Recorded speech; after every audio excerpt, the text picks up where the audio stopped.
like to welcome everybody to the March Rabbi's Talmud class. And as always, let me list the sponsors: David Susser Trust, Ellen and George Sheeran, Nora and Jack Skiba, and Lisa and Lev Herndson in memory of Harold Grill.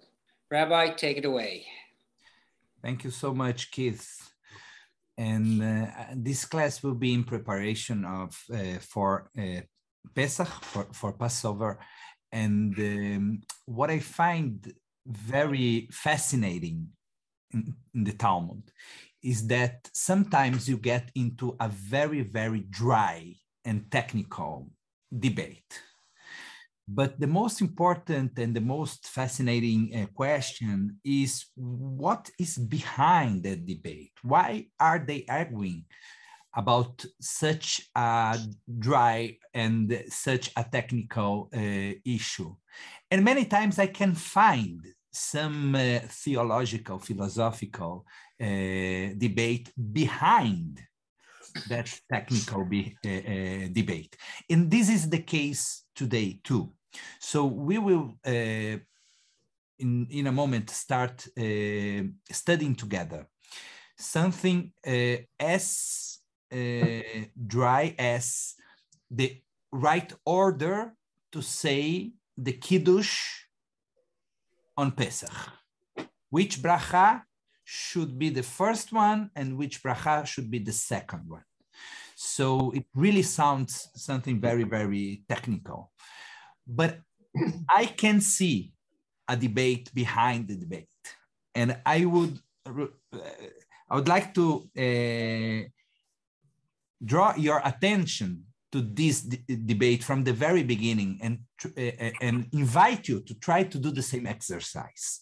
Try to figure out what is the real debate behind the discussion that we are studying. So I will mute you all. You are now all muted. This is very, very nice about the digital world. I could not do the same in person, unfortunately. The ability to mute people and it helps me to organize the class, but obviously you are most invited to unmute yourselves whenever you want to participate, to read, to ask, to disagree, or to agree sometimes. So please feel free to unmute yourselves. So I'll start sharing without further ado the first source. And I am actually showing you the Passover Kiddush. How do we bless over the wine and over the day? This is the basic discussion. This is the basic debate that we'll see from now on. So when we do the blessing over the wine, we see Borei Pri Agafen, and then afterwards we mention the day. So we do the blessing over the day. In case of Pesach, we say Borei Pri Agafen, and then we say afterwards Et Yom Chag Amatzot Azeh. Okay, here in English, we bless the creator of the fruit of the vine, and then we bless this festival of Pesach. So as I wrote here, the question is blessing over the wine and blessing over the day. What should we do first? And you already know the answer. This is a spoiler. You already know the answer. The answer is we normally bless over the wine, Borei Pri Agafen, and then we bless over the day, Et Yom Chag Hamatzot Hazeh. And the same we do on Rosh Hashanah, on Shavuot, on Sukkot, on Shabbat. We first say Borei Pri Agafen, and then we say Et Yom HaShabbat Hazeh. So this introduction is very, very important because all the debate that we will see from now on will be around this very simple question. Should we say first, Borei Pri Hagafen? Or should we say first, Et Yom Chag HaMatzot Hazeh? Should we first bless the holiday or the wine? This is the question. And we will see the different opinions from here and from there and what are their reasoning. So now we start reading from Masechet Pesachim, the tractate devoted to Pesach in the Babylonian Talmud, 114a. So, Mazgu lo kos rishon, Beit Shammai omrim, mevarech al hayom, ve'achar kach mevarech al hayayin. We should bless the day and then bless the wine. This is the opinion of Beit Shammai. And we already know that this is not what we are going to do. And Beit Hillel omrim, as we normally do today, mevarech al hayayin, you should bless over the wine, ve'achar kach, and then mevarech al hayom, you should bless over the day. So please, who could start reading the first Mishnah in English? I need a volunteer. Please unmute yourself. I'll do it, Rabbi. Thank you so much. So starting with the top, where it says Mishnah, correct? Yes, correct. Okay. The Tanakh describes the beginning of the Passover Seder. The attendants poured the wine of the first cup for the leader of the Seder. Beit Shammai says, one recites the blessing over the sanctification of the day, i.e. the Kiddush for the festival, who blesses Israel and the festivals, and thereafter he recites the blessing over the wine, who creates fruit of the vine. And Beit Hillel say, one recites the blessing over the wine, and thereafter recites the blessing over the day. Thank you so much, Cheryl. So before we get lost, please try to make a summary of what we've just read. What is Beit Shammai opinion and what is Beit Hillel opinion? Cheryl. Okay. Beit Shammai says to do the blessing over the day and then the wine. And of course, Hillel has to say the opposite. Yeah, always. This is how they work. So according to Shammai, it's day and then wine. Okay? Right. Day and then wine. And according to Hillel, Cheryl? It's wine, then the day. Okay, wine and then the day. Very simple. And we know already that the conclusion will be that we will do according to Beit Hillel. But the most interesting question is why. And now we will move on.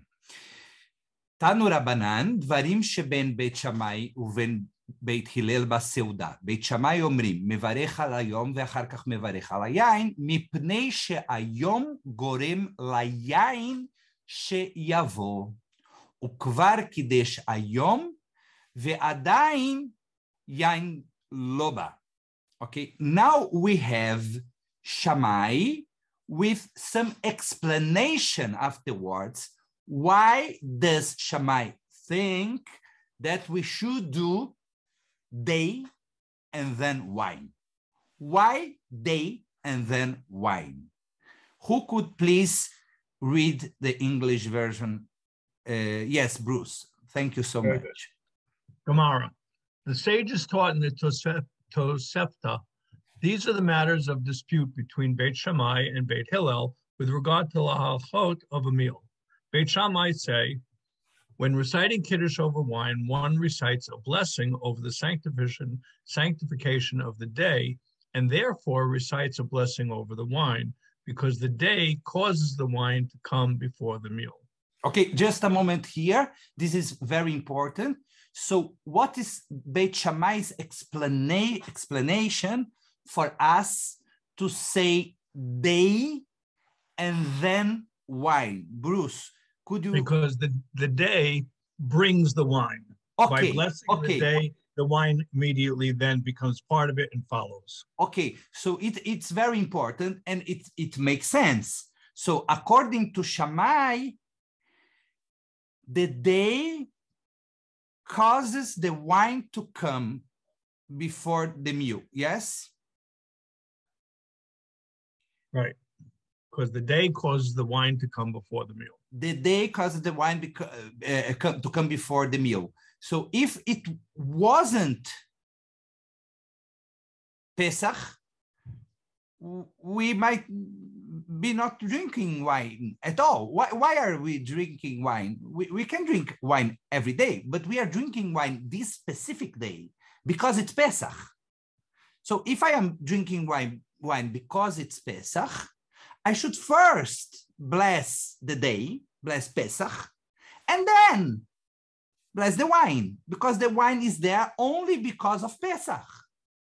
It's true that I can drink wine any day, but this wine is not any wine. This is a wine that I'm using to sanctify Pesach. So first I sanctify the day, and then I sanctify the wine. Please, Bruce, let us move on. And Beit Shammai offers an additional reason. The day has already been sanctified and the wine has not yet come. Now it's a little bit difficult because we have two different explanations and they are very, very, very similar. So I would like to try to understand together with you what is the difference between those two explanations. So Beit Shammai is telling us two things. The first thing is the reason why we bless over the wine is Pesach. Then we should bless the day. Therefore, we should bless the day and then the wine. So it's a relationship of cause and effect. Do you agree? Yes. What is the cause? The cause is Pesach. The cause is Pesach. Perfect. The cause is the day. And the effect is the wine. So because it's an issue of cause and effect, we need to first bless over the day, Pesach, and then over the wine. Cause and effect. The second reason is similar but different. And he says, the day has already been sanctified and the wine has not yet come. This is not an explanation of cause and effect. This is a chronological explanation. A chronological explanation. So what comes first chronologically? First comes the sundown, the sunset. First comes the sunset. First we have Pesach. And then we have the wine.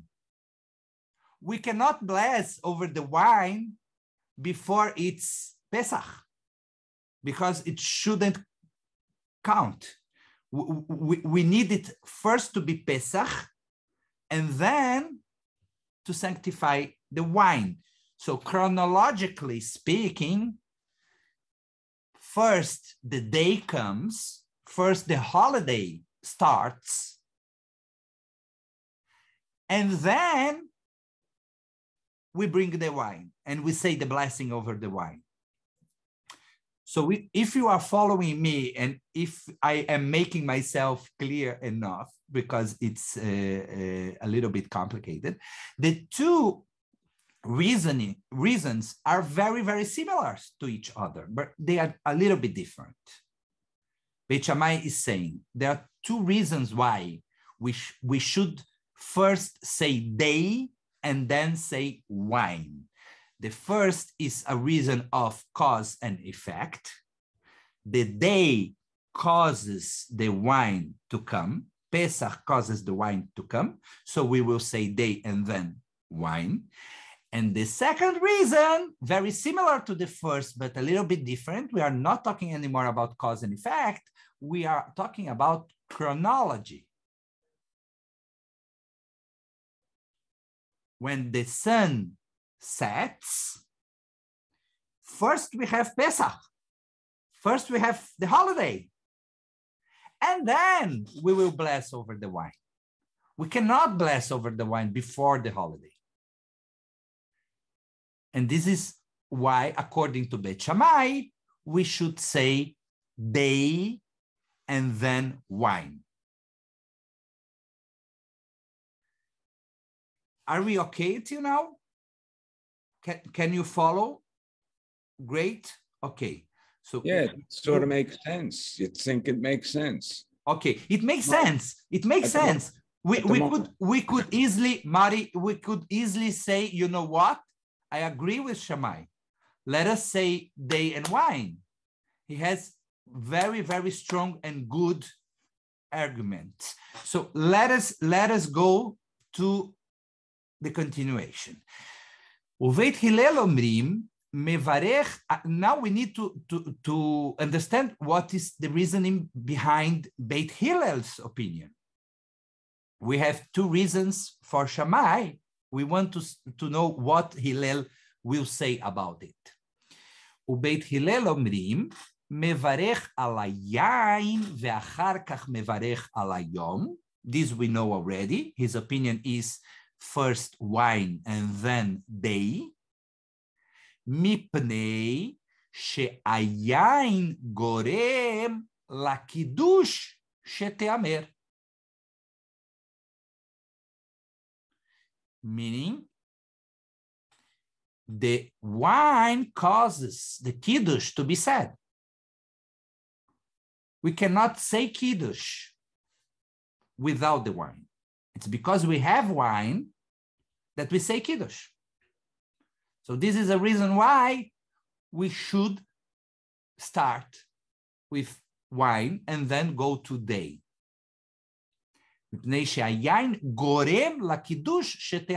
It's also cause and effect. He's saying we would not say Kiddush without wine. Wine is the most important thing. This is why we should start from the wine. Davar acher, alternatively, davar acher literally means another thing, another word, another explanation, another point. Birkat hayain tdira, uvirkat hayom einat tdira. Tadir v'sheino tadir, tadir kodem. Ve'ilcheta kedivrei Beit Shammai. So I'll ask someone to read it in English, and then I will explain Beit Hillel 2 points, 2 explanations. Okay, so please, I need a third volunteer. I'll read. Yes, thank you so much, Sandy. And Beth Hillel says, one recites the blessing over the wine and thereafter recites the blessing over the day because wine causes Kiddush to be recited. Okay, just a moment here. This is his first point. He's saying wine causes Kiddush to be recited. So we only recite Kiddush because of the wine. The wine is the most important thing there. It's right that it's Pesach, but if we didn't have wine, we could not say Kiddush. So Kiddush is because of wine. Kiddush means sanctification, and we only do the sanctification with wine. So wine causes Kiddush to be recited. According to Hillel, the cause and effect reasoning should lead us to the opposite conclusion that Shammai reached, than the one that Shammai reached.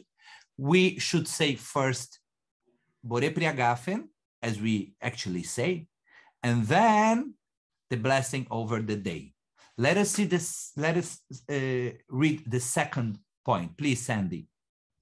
Alternatively, the blessing over wine is recited frequently, and blessing over the day is not recited frequently. And there's a general principle. When a frequent practice and an infrequent practice coincide, the frequent practice takes precedence. But wait a minute.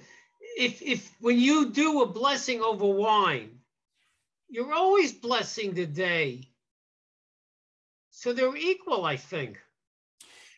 No, the idea here, thank you, Sandy. The idea is that you sometimes bless the wine because of Shavuot. You sometimes bless the wine because of Sukkot. You sometimes bless the wine because of Shabbos. And it's not so often that you will bless the wine because of Pesach. So you are blessing the wine. You are always blessing the wine. But Pesach, it's only once a year. I see. So, all right. They're saying the day meaning the particular day of Pesach or Shavuos or Shabbos. Perfect. And this, just to give you something interesting, when you have Shabbat and Pesach together, we should say first Shabbat Shalom, and then Chag Sameach. Why? Because Shabbat... Because Shabbos comes every week and Pesach comes once a year. Exactly. So we should not say Chag Sameach and Shabbat Shalom. We should say Shabbat Shalom and Chag Sameach. Because the thing that comes more frequently should be said before. You could say a blessing over wine, I guess, every time you have a glass of wine, right? It's true. It's true. You can say every day. You're at a party, you're having a simcha, and yes, you are right. You are right. You're saying it many times. Many times. But Pesach is only once a year. Yeah. Thanks God.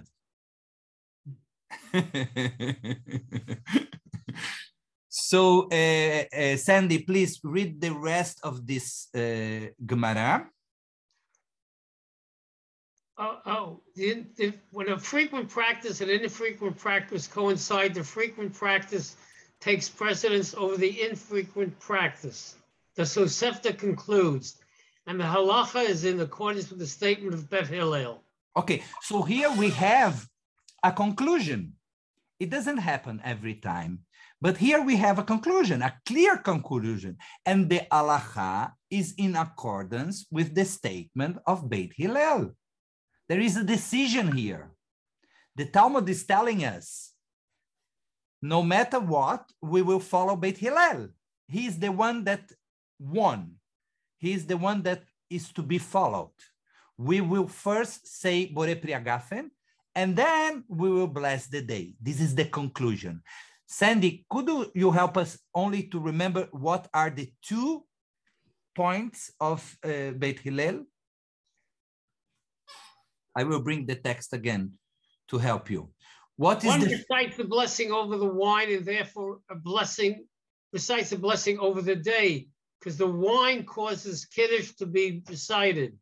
Since one does not recite Kiddush without wine or bread, clearly the wine is the primary feature of the ritual.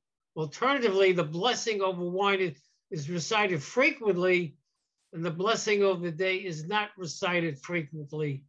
And the general principle, frequency takes precedence over infrequency. Okay, so if we would summarize, the 2 points are, first, the wine causes Kiddush to be recited, meaning cause and effect. The wine is the most important thing there, so we should start blessing the wine. And the second point is when a frequent practice and an infrequent practice coincide, the frequent practice takes precedence over the infrequent practice, meaning we have wine every day, we have wine every festival, and Pesach is only once a year. So we should first bless over the wine and then bless over Pesach. The halacha is in accordance with the statement of Beit Hillel. Okay, so until now, we had 2 reasons to believe in Shammai and 2 reasons to believe in Hillel. But then the Gemara said to us, but we will follow Hillel. So there might be some discomfort there, because it's not so clear that Hillel has more reason, has best points, has best statements than Shammai. They both said 2 good things. Why are we following Hillel after all? What's the reason why the Gemara decided to follow Hillel? If both of them said beautiful things, and I would confess you that I think that Shammai has stronger points than Hillel, in my opinion. Do you agree with me? I thought that at first when we heard it. I've never come across this before. It made a lot of sense what Shammai was saying. But then again, Hillel's making some sense also, you know? Yeah. They're not. Yeah. Both of them are wise people. We are talking about wise people. But I think that Shammai is very strong here. Why should we follow Hillel? I think we need some kind of explanation. And the Gemara felt the same way. The Gemara will try to convince us. So let us read a little more. Mai davar acher. What is alternatively?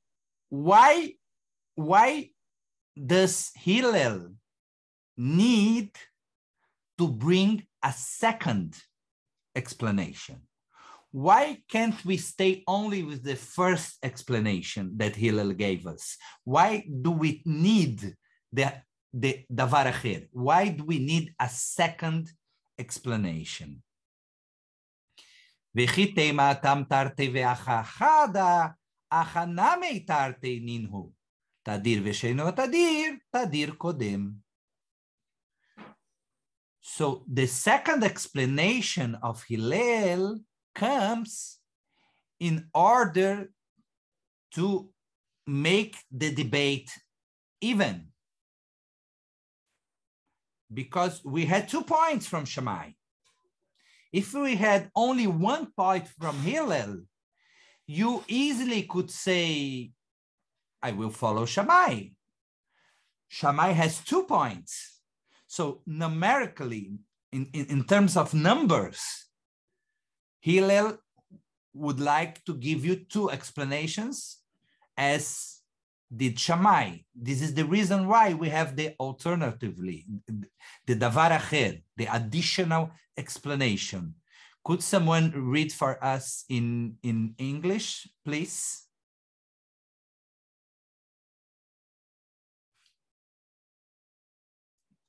The Gemara asks,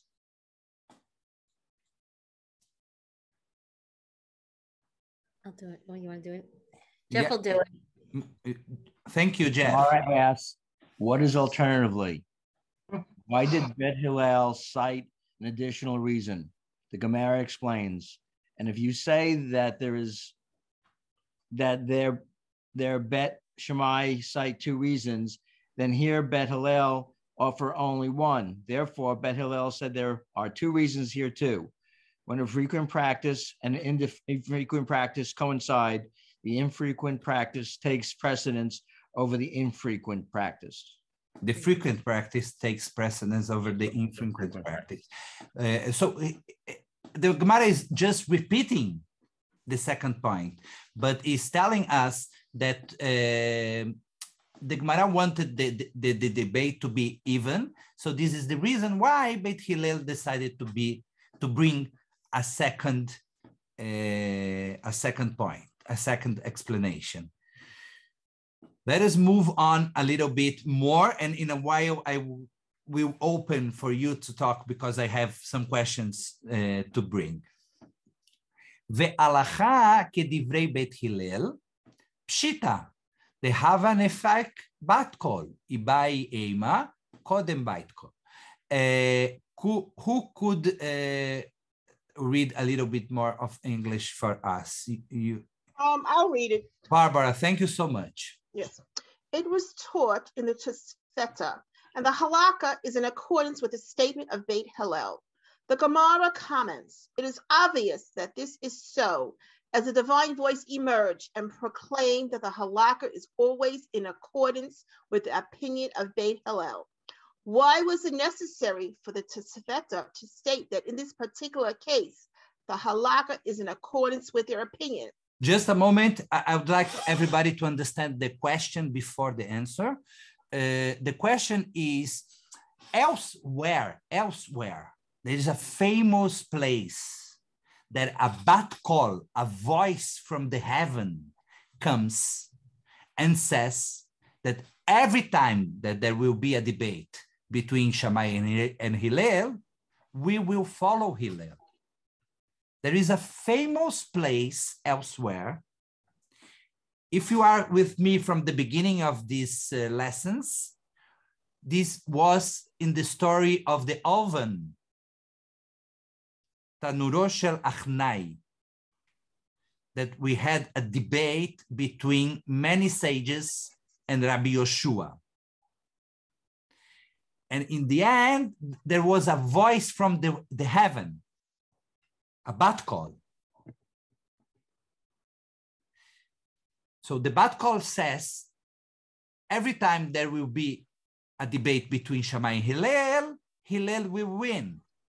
So the question is, why does our Gemara need to bring this sentence saying that we will follow Hillel? We know already that every time there is a debate between Shammai and Hillel, we will follow Hillel. So why is it necessary to say, as we said before, just to remember, and the halacha is in accordance with the statement of Beit Hillel? Why do I need this sentence?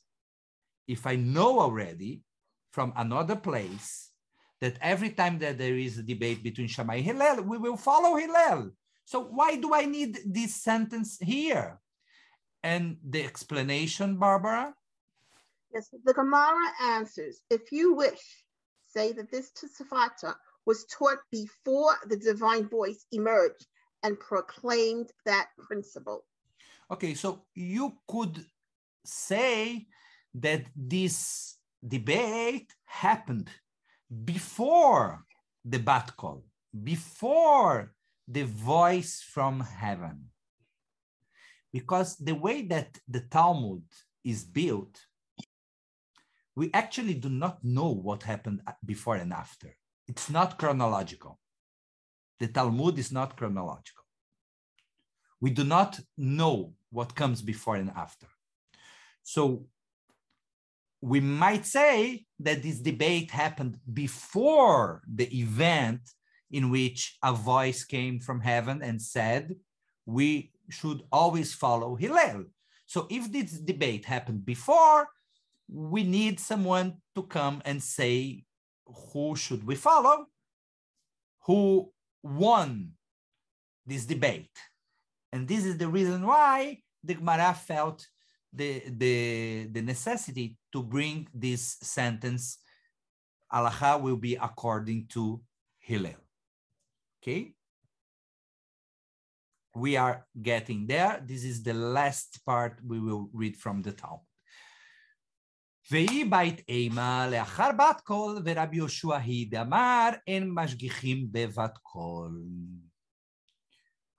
I need a last volunteer, please. Yes, Roberta, thank you so much. if you wish, say instead that this statement was indeed issued after the divine voice emerged, and that Toshifta is in accordance with the opinion of Rabbi Yehoshua, who said that one disregards a divine voice when deciding halacha. Just as Rabbi Yehoshua disregarded the divine voice in his dispute with Rabbi Eliezer, so too one disregards the divine voice that proclaimed that the halacha is in accordance with the opinion of Bet Hillel. Therefore, it was necessary to state that the halacha is in fact in accordance with the opinion of Beit Hillel here. Okay, so even if this debate would have happened after the bat call, after the voice of heaven, we still would need the sentence telling us that Beit Hillel won. And why? Because there are some people who think that we cannot follow voices from heaven, that we need to decide things amongst ourselves. We cannot rely on some magical voice that will come from heaven and will decide our disputes. We should be brave, courageous enough to take responsibility on over our own lives and decide our debates. So even if this voice from heaven came before the debate, we would still need the sentence assuring that Hillel should be followed, because there are some people like Rabbi Yehoshua that think that we should not follow voices coming from heaven. And now I would like to stop here a little bit and open it to you. So what do you think about this debate? And what, in your opinion, could be the debate behind the debate? So why would it be important to decide if we are blessing the wine first and then blessing the day, or blessing the day and blessing the wine? It doesn't seem to be so different, and it doesn't seem to be a big issue. Why are we talking about this? Bruce? It is important because so many times there are so many holidays that a precedent needed to be set so an order could be followed and a ritual could be established. And so this way, the wine becomes a major juncture, a major critical point that establishes a holiday. And so that's why the wine comes first. Okay, so are you saying that the important thing here is kind of organize the ritual? Is it right? It sets the pattern. Sets the pattern. Okay. Anyone else? Ronnie? I have a problem with this. Great, I want problems. Because where is candle lighting in this? When you light candles at a specific time for a holiday, it's the beginning of the holiday. Whether it's Shabbat or Pesach or Rosh Hashanah or whatever, it's the candle lighting that starts the process. It's true. And then it just seems to me that the Kiddush is part of that process. Okay, thank you, Ronnie. Actually, candle lighting comes first, because we cannot light candles during the festival, during the holiday. Right. So right. Before the holiday starts, the candles must be lit. So we are not debating here about candles because, as I understand it, they knew already that the candles are already lit. We have candles. Now we are moving to the Kiddush. And actually, this debate in the Talmud comes when they are talking about the Seder, the first part of the Seder, the Kaddish. You know that the Seder has 15 different parts, Kaddish, Urchatz, Karpas, Yachatz, and they will debate in this part of the Talmud, part by part, how should we do every one of those 15 parts. And they are starting from the Kiddush. So they are assuming that you have the candles already, and now you are moving to Kiddush. And the question is whether we are going to bless the wine first and then the day, or we will bless the day and then the wine. Rabbi, I have a very quick question. Yes, Marty. Yeah, and it deals with, I never knew, I don't think I ever knew about this divine voice. I knew that Hillel was always winning, like it's fixed. He's always going to win, it seems. But I didn't really know why. I mean, that's not answering the wine question. I realize that. But that's a fascinating thing right then and there. So, you know, we're saying we're questioning debate, but it seems that tradition and we follow, Hillel's going to be the winner all the time, so to speak. That's what you said. Yes. And even so, we need the Talmud to come and say, Hillel won. Why?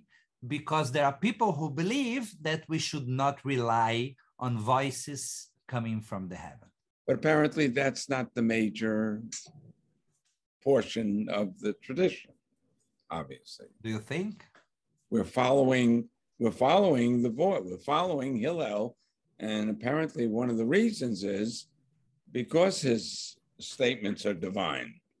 But Mari, I have a question on your question.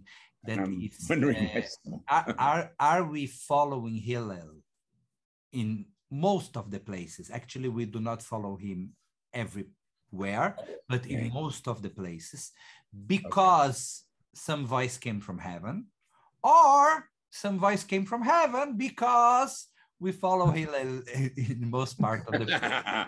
The question is, what came first, the chicken or the egg? The chicken or the egg. This is a chicken or egg question, and not by chance. It's beside another question of chicken or egg. That is the order of the Kiddush. The order of the Kiddush is also a question of chicken and egg. Yeah. Okay, Bruce, and then Roberta. Isn't this whole argument contrary to what we actually do during our Kabbalat Shabbat? During the prayers of Kabbalat Shabbat, we actually sanctify the day, and then at the conclusion of the entire service, then we do Kiddush. No, because the debate is about the Kiddush itself. If you read the Shabbos Kiddush itself, you will see that we start from saying Bore Priagafen, and then we talk about Shabbat. We talk about Shabbat in the second blessing. The second blessing of the Kiddush is about the day, and the first blessing of the Kiddush is about Shabbat. So it's consistent. Yes, Roberta. To me, hearing these two, to me, it's not really clear which of these arguments is better. It's not like intuitively clear which one of these rabbis has more convincing argument. And that's why I think they decided to say a voice came down from heaven, sort of to put a hand on the scale on one part. Because just listening to the logic of the two arguments, it's not really clear which one of these has a better argument. So the person who decided to make a decision said, oh, God is on my side.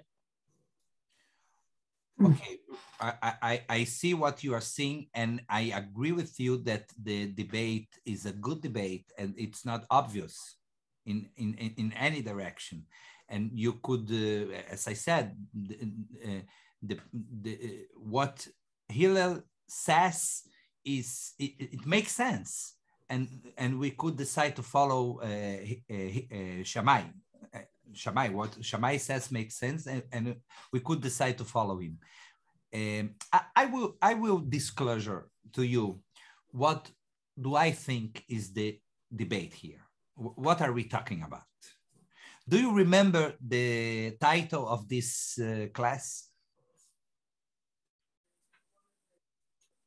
If I did not care, would it still be Pesach? This was the title of this class. If I did not care, would it still be Pesach? I think this is the question they are talking about. If we do not remember that this is Pesach, would it still be Pesach? Does Pesach or Shabbat or Shavuot or Yom Kippur, do the holidays exist by themselves, or the holidays only exist when we remember them? Is this something called Pesach or Shabbat or Shavuot or Yom Kippur by itself, or Pesach only exists when we, as a people, decide to make from Pesach a special day or a special week, 8 days? Does it exist by itself? If all the people of Israel, if all the Jews in the world would forget Pesach for 1 year, would it still be Pesach? Does Pesach exist per se, by itself? Or does Pesach require us to remember that it's Pesach in order to exist? And the same regarding Shavuot, and the same regarding Shabbat. And in my opinion, yes, Bruce. Go back to a few lessons ago. We talked about a person lost in the desert. Yes, it's connected. When Shabbat was. And so he started, okay, today will be Shabbat, and then we go forward from there because I've forgotten when it actually falls out. It's the same argument here, that Shabbat exists regardless of whether we remember it or not, we make it Shabbat. So Pesach would still exist, even though spiritually would exist, even though we may not actually observe it for that period of time, it would still be a Pesach. So I see, and before the conclusion, I see Harold wants to talk, Mari and Yosef. So Harold, you need to unmute yourself, Harold. Yes. I was just thinking that the principle of the lost in the desert, not knowing when Shabbat was, is an example of Shabbat being movable, or at least the observance of it. Yeah, so it's not there. You could make the case to say it's not gonna happen unless you you observe it. I mean, I really think you can make an argument either way, that it's dependent on the observance and it's independent. I always remember thinking that, you know, when like on especially on, you know, the high holidays, it just like the day felt different. It just, there was something about, you know, and then I'm thinking like, well, it's kind of arbitrary. Why, you know, what's different, what's happening in the world that's different today that makes it feel different.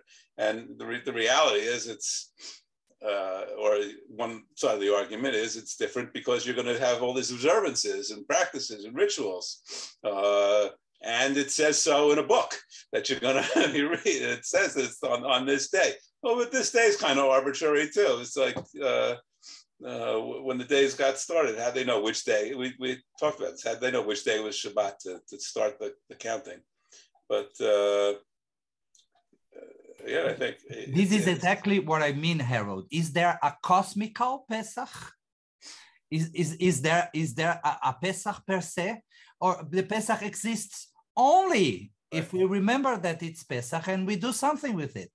If at a certain point the people of Israel decide to do Yom Kippur in another date, because the final of the World Cup will be on that day, and no one will be in the synagogue, and we want to postpone Yom Kippur. Will Yom Kippur is still in its original date or not? Mari. Well, it reminds me, of course it would be. We've had that with World Series, but it reminds me this whole thing about it. But, like if the tree falls and there's a noise, even if no one was there to hear it. I mean, it's somewhat similar. I mean, it's there. It's got to be when it's supposed to be, because that's what is, because it had a reason for being there at that time. So I would say, Mari, that this is Shammai's opinion. Shammai thinks, Shammai thinks that the holiday, the festival exists by itself. And then Shammai says, we should first do the blessing over the festival, the holiday, because it comes no matter what. And Hillel will tell you, no, if you don't do a thing, if you don't mark somehow that day, if you don't grab your cup of wine and say Bore Pri Agafen, there will be no Pesach. There will be no festival. There will be no Shabbat. It depends on the human initiative, on humane initiative. We need to do something. Yossi, do you want to say something? I agree with you, Rabbi. First of all, it's a very interesting argument. But without the wine, we don't make a holiday. So what I'm trying to say is that all of the holidays is Judaism, is the community. We come together because of those holidays. So before the destruction of the temple, the big thing about the holidays is the sacrifice. That they went to the Jerusalem, Shlosha Regalim, and they went to sacrifice. It's almost like as if the wine replaces the sacrifice, the Kurban. The wine makes it special. This is why you have to have this phenomena called Kiddush. And there are many stories that during the Holocaust, people tried to celebrate as much as they could the holiday in the concentration camp. So this type of celebration is not based on the calendar, it's on the community. It's people come together and they say, we are celebrating Pesach. And it's a special day. It's not as any other day. And in order to show it, we have a glass of wine first. The same thing with Shabbat. You cannot have Shabbat without blessing, without making Kiddush. So it's very interesting that every holiday you have a Kiddush. I mean, some holidays if you didn't want to, maybe we didn't have to, but they made it. So it's very consistent. And anyhow, it's a fascinating argument. And it's also very interesting, as somebody said, I think Rani said it, that even the Geonim in the Gemara got confused. So in order to get out of the confusion, they talked about the voice of heaven that sided with Hillel. And it's part of the same debate, because if you rely on voices coming from heaven, you will believe that Pesach will happen no matter what.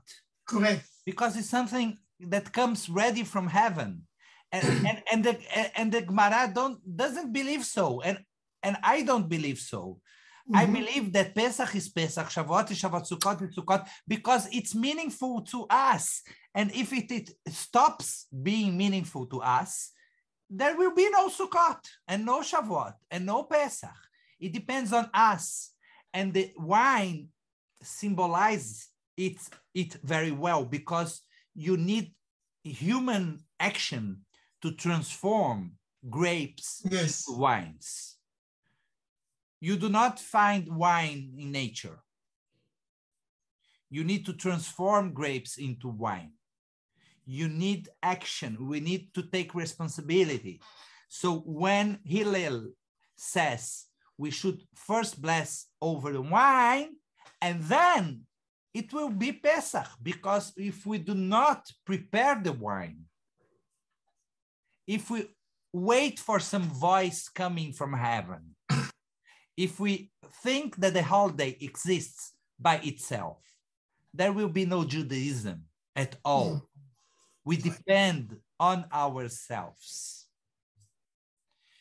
And I would like to conclude with a very small quotation from the Torah that goes in the same direction. It is written in Leviticus, Daber el bnei Israel ve'amarta aleim moadei Adonai asher tikreu otam mikrei kodesh ele hem moadai. Speak to the Israelite people and say to them, these are my fixed times. So the holidays were given by God. The holidays were given by God. The fixed times of Adonai, which you shall proclaim as sacred occasions. If we do not proclaim it, there will be no holidays. It depends on our proclamation. And what is our proclamation? It's Kiddush. It's not having chametz for 8 days. It's having matzah. It's building our Sukkot. It's fasting on Yom Kippur, and so on and so forth. So speak to the Israelite people and say to them, these are my fixed times. So the holidays were given by God. They were given by God. But they will not exist unless we take some action. We proclaim them, which is you. You is we. You are we.